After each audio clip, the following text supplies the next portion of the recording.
Witnesses include the director of the National Institute of Mental Health and the parents of children with autism. Tom Harkin of Iowa chairs the Appropriations Subcommittee on Health and Human Services. The Centers for Disease Control and Prevention estimates that 1 out of every 150 children born this year will be diagnosed with autism.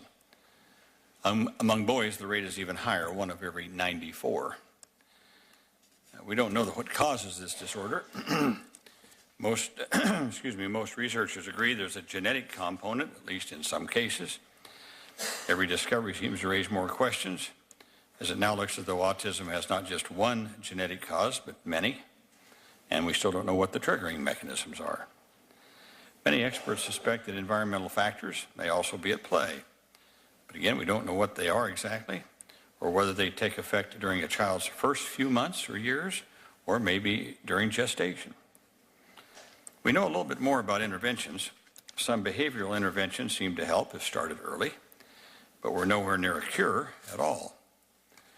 And still, the number of people with autism continues to grow. The rate of incidence is growing. This subcommittee has taken a strong interest in autism in recent years. We held a hearing on autism 2 years ago in April 2007. And the fiscal year 2010 appropriations bill that was approved by the full committee last week includes a range of activities related to autism, such as outreach and education, surveillance, medical research, and the Interagency Autism Coordinating Committee. This year's bill also includes $14 million for a new program to help students with intellectual disabilities make the transition to college and complete their post-secondary education. We have an outstanding panel of witnesses today to help us examine autism from many different perspectives: research, treatment, interventions, and another problem that hasn't received enough attention to date: how to address the needs of the growing population of adults with autism.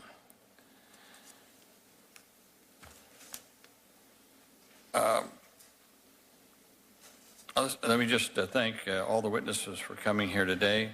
And before Senator Cochran is on his way, I will leave the record open for his introductory statement.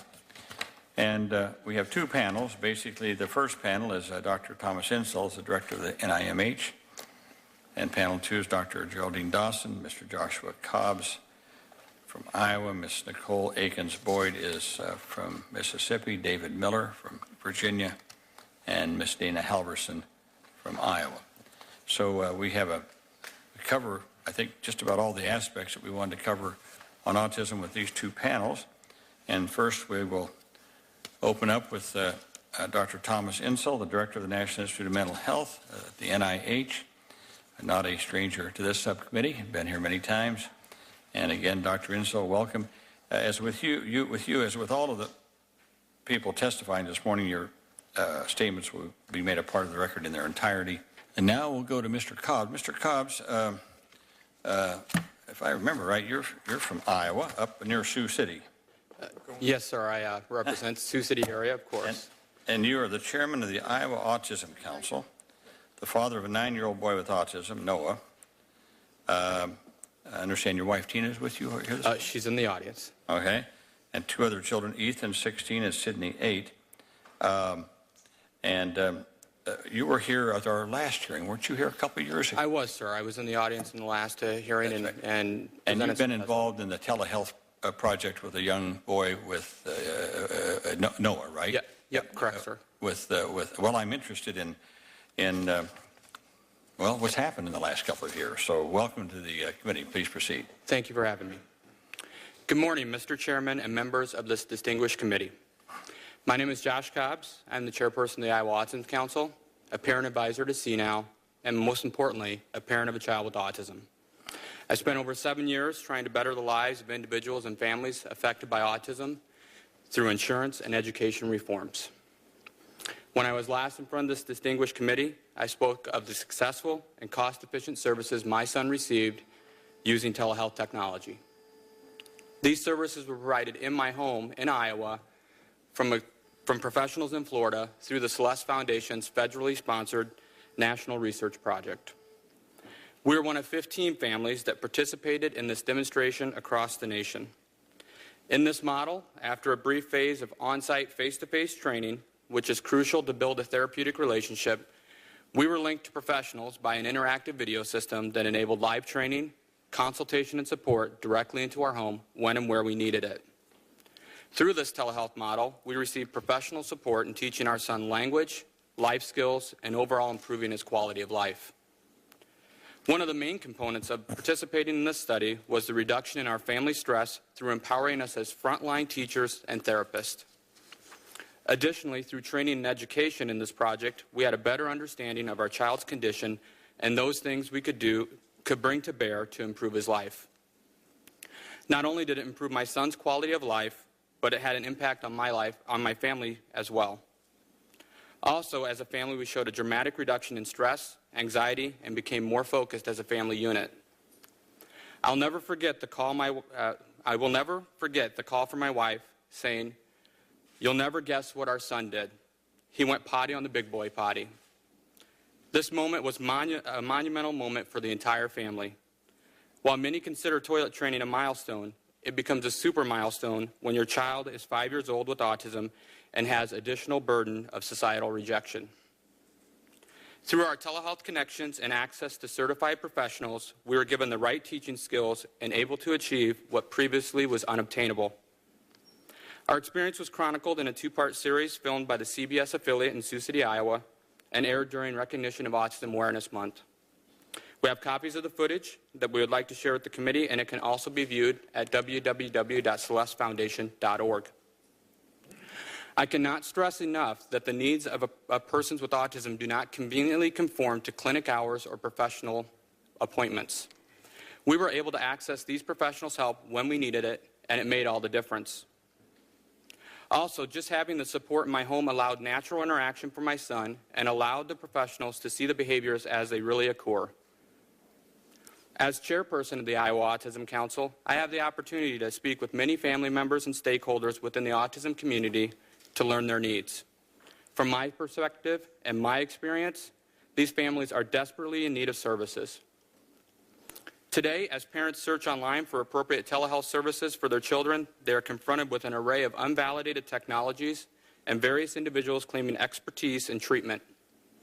Unfortunately, there are no safeguards in place to protect vulnerable parents and children. For example, from anywhere in the world, anyone with a personal computer, a webcam, and internet access can offer video services termed as advice. Under these circumstances, any individual or group can claim qualifications in helping parents and children with autism. Not only are families experiencing the emotional burden of treating a child with a disability, but they also had the financial burden of paying for this treatment with no assurance as to the quality of care provided. When individuals or organizations that are collecting fees for services can distance themselves into the cloud that is the internet, what can families expect for recourse to failed expectations? The reality of standard setting is evident because without standards there can be no reimbursements. While the method and systems are cost effective, without a proper reimbursement model, they still remain unobtainable for most parents who, similar to the rest of the nation, are struggling financially to find care for their children. There are millions of dollars being placed into rural telehealth networks. However, there are few, if any, methodologies for reimbursement for autism telehealth treatments. Additionally, the current wave of statewide health insurance requirements aimed to provide reimbursements for individuals with autism do not have well-defined standards for telehealth reimbursements. In absence of consistent reimbursement policy and standards, families and children are not granted access to proven and effective care. I know this committee, through report language, has recognized the need to assess, quote, best practices and professional criteria standards, and to make recommendations to the committee concerning national standards for telehealth reimbursement, which advances and encourages this technology, end quote. I commend the committee's foresight in doing so and simply urge that this momentum continues. In closing, you may be wondering how my son is doing today. He's now 9 years old, and my family is still utilizing telehealth technology. We're currently addressing such behaviors as food selectivity, expressive language, academic skills, just to name a few. It is important to note that as my son grows, his treatment program continues to grow and addresses ever-evolving needs. We continue to use telehealth treatment because it's been an effective delivery system for our family. In fact, it has been so effective that now my 8-year-old daughter has become a mini therapist, using teaching strategies that we learned in the telehealth program with my son. At this point in my son's life, he continues in the role of student and teacher to us all. Indeed, his future is bright. I'd like to thank you for your time and the opportunity to share our story and the stories of thousands of families here today. Thank you. That kind of brings me to Mr. Cobbs and all of you here. I got interested in using telehealth some time ago for a variety of different things. I come from a rural state, and we don't have a lot of the access to facilities that people in urban areas do, so I got interested in telehealth in different areas. And then finally, when I became more interested in and more tuned in on the issue of autism a few years ago, it became clear to me that a lot of families that have young children that are diagnosed with autism, they're at their wits' end. They don't know what to do. And yes, there are some residential programs, Mr. Miller, mostly for older kids, for transitional things like you're talking about. But correct me if I'm wrong, and Dr. Winslow, you can jump in on this too, but I think there's some pretty good evidence that the earlier you get to these kids and provide them with supportive services, interventions by trained people that know what they're doing, that they really do get over a lot of these. They do get over a lot of the problems they've had. The earlier you get to them, the more effective it is. Problem is how do you get to them early if they're living in Sioux City or Northwood or Oxford, Mississippi, or someplace like that? Well, so we've put some money in this project of looking at telehealth and how you could get together with a group of professionals early on, and then with high-speed internet, it's like you're in the doctor's office. It's like you're right there, and so you get that 24/7. Mr. Cobbs, tell me a little bit about what. And you've been in this experimental program for 3 years. Since last time, we've continued on services to continue the study so we can test the longevity and also to show that the program can grow with the child throughout the lifespan. Now, have you talked with other people? Now, you're the head of chairman of the Iowa Autism Council now. Have you talked to others about this? I don't know how many people are on this system right now. I just know about you. I don't know about others. Have you talked to them about this, and what interest is there in this? Senator Harkin, Chairman Harkin, that's a great question. In fact, just this morning we were talking, and it's an aha moment for parents. It's that light bulb that goes on. Do you really mean I can get services when and where I need them? For instance, if Noah's having a great behavior day and it's in home, well, we can replicate that. We can start to build off that with a foundational of applied behavior analysis and other proven methodologies. Or if he's having a bad day, it's not because we're in an abstract physician's office or a clinical environment. It's because he's in his own home and there's something that has triggered that behavior. So it's immediate response to track down what's causing the behavior. And we can get immediate results when the behavior is happening, both good and bad. That's the other thing that kind of got me thinking about this a few years ago, is that a lot of times kids with autism, they don't act up or anything when they're in the doctor's office, but then you get home, they do. So in our case, Chairman Harkin, it might be the exact opposite. The environment of a doctor's office may have too much stimulus in the area, and so you're going to get the reverse effect. You're going to get, maybe we went in for an earache, but all of a sudden we have a behavior taking place, and therefore we may even have to leave that environment without properly getting the care. It's a really great adjunct piece to a complete behavior treatment program. And to dovetail on Ms. Dawson said, it's also a great way to bring a comprehensive team together to treat the child in the natural environment. Chairman Harkin and Senator Cochran, I just wanted to thank you for, again, allowing us to tell the story of a truly innovative technology that has helped our family. Thank you so much. Well, I'm still interested in telehealth because there are so many families that are out there and they just are at wit's end on how to take care of their kids that have just been diagnosed.